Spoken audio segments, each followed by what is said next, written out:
वैदिक मंत्रोच्चारण के साथ डीआईजी ने किया बैरकों का उद्घाटन। सिविक एक्शन प्रोग्राम के तहत बांटे गए दैनिक उपयोगी सामग्री। साथ ही डीआईजी ने कहा, भटके नक्सली का मुख्य धारा से जुड़ना ही सही विकल्प। गया जिला के अति नक्सल प्रभावित क्षेत्र डुमरिया प्रखंड के सेवरा कैंप में केंद्रीय योजनाओं के तहत बनाई गई बैरकों का मंगलवार को पुलिस उप महानिरीक्षक सीआरपीएफ संजय कुमार ने वैदिक मंत्रोच्चारण के साथ किया उद्घाटन। इस मौके पर Patna range CRPF DIG Sanjay Kumar, CRPF commandant doctor Nishit Kumar, cobra 205 commandant Dilip Kumar, 47 battalion commandant Yadram Bunkar, Sevra camp civic action programme का संयुक्त रूप से विधिवत दीप प्रज्वलित कर कार्यक्रम का शुभारंभ किया। जवानों के लिए बनाई गई अत्याधुनिक एवं सभी सुविधाओं से परिपूर्ण बैरकों का उद्घाटन किया। यह निर्माण विशेष प्रकार के इंजीनियर के साथ निर्मित किया गया है, जिसका डिजाइन विशेष इंजीनियरों द्वारा तैयार किया गया है। इस बैरकों में रहकर जवानों को अपना परिवार से दूर रहने के बाद भी घर में रहने का एहसास होगा। यह बैरक के सभी सुविधाओं से परिपूर्ण है और इसमें गर्मी तथा सर्दी का एहसास नहीं होने देगा। यह बैरकों में विशेष योजनाओं के अंतर्गत केंद्रीय सरकार द्वारा दिए गए धनराशि से मात्र 45 दिनों में बनाया गया है। इस बैरक का निर्माण करने में अति शीघ्रता दिखाई गई और मंगलवार को इसका लोकार्पण किया गया। ऐसे ही अन्य बैरकों छकरबंधा, लुटुआ, डुमरिया तथा सीआरपीएफ कैंप में बनाई जाएगी। यह बैरकों देखने में अति सुंदर, शोभनीय है और बाहर से यह किसी होटल जैसा आभास देती है। इन बैरकों में रहकर निश्चित रूप से जवानों को बहुत खुशी होगी और उनके ऊपर किसी प्रकार के वातावरण का नकारात्मक प्रभाव नहीं पड़ेगा। सेवरा कैंप के सीजीडी संतोष कुमार ने बताया कि ऐसे अत्याधुनिक तकनीकी व सभी सुविधाओं से युक्त बैरकों में रहने के बारे में कभी सोचा भी नहीं था। ऐसी सुविधा युक्त बैरकों तो हमें घर में रहने की नसीब नहीं होती, पर अब इसमें हमें रहकर काफ़ी खुशी हो रही है। साथ ही यहाँ सर्दी व गर्मी का एहसास भी नहीं हो रहा है।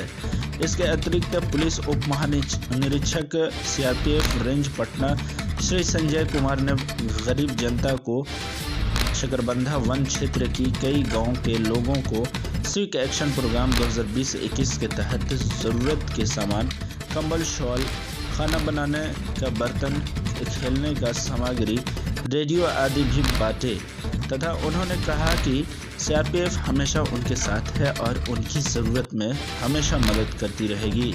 साथ ही सभी नक्सल कैडरों से भी आह्वान किया कि वे लोग मुख्यधारा में शामिल हों और हिंसा का रास्ता छोड़कर मुख्यधारा में शामिल हो जाएं। बिहार सरकार के आत्मसमर्पण नीति के अंतर्गत आने वाली सभी सुविधाओं उन्हें तुरंत मुहैया कराई जाएगी। साथ ही उनके परिवारों का ध्यान भी रखा जाएगा। इस मौके पर स्थानीय प्रशासन के अधिकारियों के साथ साथ काफ़ी संख्या में स्थानीय ग्रामीणों ने उपरोक्त कार्यक्रम में भाग लिया तथा स्थानीय ग्रामीणों द्वारा सीआरपीएफ के इस जनहित कार्य के लिए सराहना भी किया। इस मौके पर द्वितीय कमान अधिकारी Manish Mahale, deputy commandant Motilal, deputy commandant Ambar Ghosh, deputy commandant OP Yadav, deputy commandant Deepak Patwal, सहायक कमांडेंट दिलीप कुमार, सहायक कमांडेंट अवधेश कुमार सहित सेवरा मुखिया महेंद्र दास के अलावे कई अधिकारी व गणमान्य लोग रहे मौजूद। आज का प्रोग्राम पहला प्रोग्राम था जो भारत सरकार के सारी बजट प्राप्त हुआ था।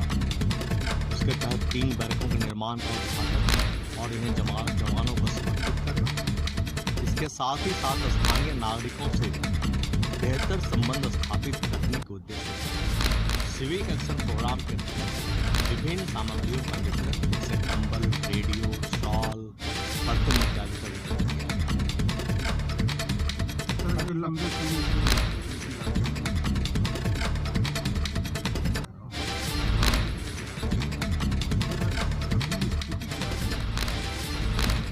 पहले से बहुत बेहतर स्थिति है कि आप देखें, आम नागरिकों के बीच में जैसे जैसे हमारी पहुंच बढ़ रही है वैसे वैसे परिस्थितियां भी बढ़ रही हैं। जो माहौल पहले आज से 2-4 साल पहले का माहौल था, तो अभी के माहौल में बहुत फर्क है। जो भय का वातावरण था उस वातावरण बहुत बरकाया है, लोग रिलैक्स हो रहे हैं, पब्लिक हमारा साथ दे रही है और उम्मीद करते हैं कि जनता के साथ मिलकर के हम इस समस्या का समाधान भी निकालें। कैसे ये संभव हो पाया?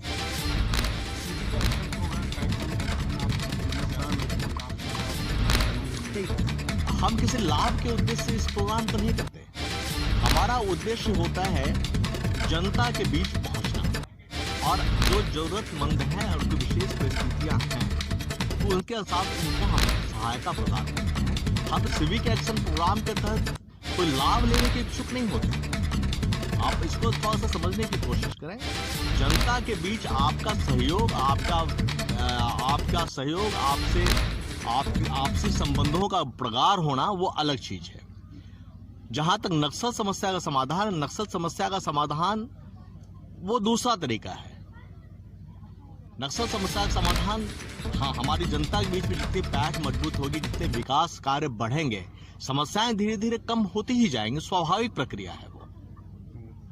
लाभ से वही मुराद था कि इस तरह का जो कार्यक्रम होता है उससे जो समाज के लोग जो भटके हुए थे उनके लोग जुड़ रहे हैं कि नहीं जुड़ रहे हैं मुख्यधारा से। नेचुरली आप देखिए, आप जितना अपने आप को समाज के करीब लाएंगे, समाज आपको उतना बेहतर तरीके से समझ पाएगा। और समाज जब असलियत को समझने लगता है तो नकारात्मक चीजों से अपने आप को दूरी बनाना शुरू कर देता है। सर, कभी ये इलाका जो है जगह पे वहाँ गोलियों से लोग डरते थे, इलाका पूरा गोलियों से खौफ में रहते थे क्योंकि ये नक्सलियों का सबसे बड़ा इलाका माना जाता था।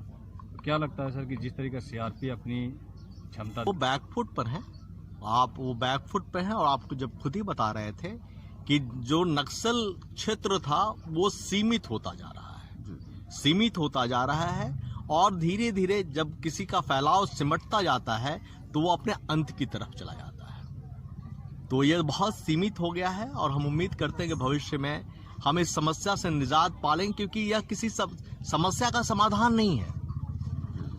नक्सलिज्म किसी समस्या का समाधान नहीं है। और आज की डेट में जो नक्सलिज्म है वो क्या है, यहाँ अगर आप देखें तो पैसे की उगाही के अलावा कुछ भी नहीं है।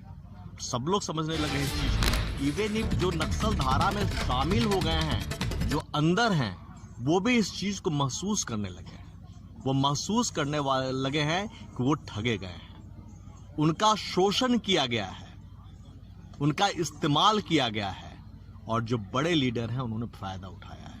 और इसी कड़ी में जब इस सोच उनके भीतर आई तो आपने देखा होगा पिछले वर्ष 5-6 नक्सलियों ने हमारे यहाँ सरेंडर भी किया था और विभिन्न तथ्यों को उन्होंने बताया भी था। कुछ लोग अभी भी भटके हुए हैं जो जुड़ना चाह रहे हैं। निश्चित रूप से हम बिल्कुल तैयार हैं। हम दोनों हाथों से उनका स्वागत करने को तैयार हैं। हम हर वो सुविधा मुहैया करने को तैयार हैं। हम सुरक्षा देने को तैयार हैं। सुरक्षा देने के पश्चात बाकी की जो चीजें हैं उसके लिए हम तैयार हैं। सरकार की अपनी नीति है, हम उस नीति पर चलने को तैयार हैं। और सबसे आग्रह भी करना चाहते हैं कि जो भटक गए हैं, जो निकलना चाहते हैं उस रास्ते से, उनका हम स्वागत करेंगे। इसके अलावा बच्चों को प्रोत्साहन के लिए पढ़ाई बताया था कि इमाम ऑनलाइन कोचिंग क्लासेस शुरू करना है। अभी उसके लिए रजिस्ट्रेशन चल रहा है। पिछले वर्ष भी हमने कराया था, जिसमें हमने बताया करीब 33 बच्चे विभिन्न संस्थानों में सिलेक्ट हुए नौकरी के लिए। और इस बार भी हमारी कोशिश रहेगी। बहुत अच्छे 2 संस्थान हैं, 2 संस्थान ऐसे हैं जिन्होंने हमें फ्री कोचिंग ऑनलाइन सुविधा कराने का आश्वासन दिया है और हम उसका रजिस्ट्रेशन कर रहे हैं। 50 बच्चों का रजिस्ट्रेशन ऑलरेडी हो गया है। इमामगंज के अलावा भी अगर बच्चे कहीं और करना चाहते हैं तो हम उसको कराने के लिए भी तैयार हैं।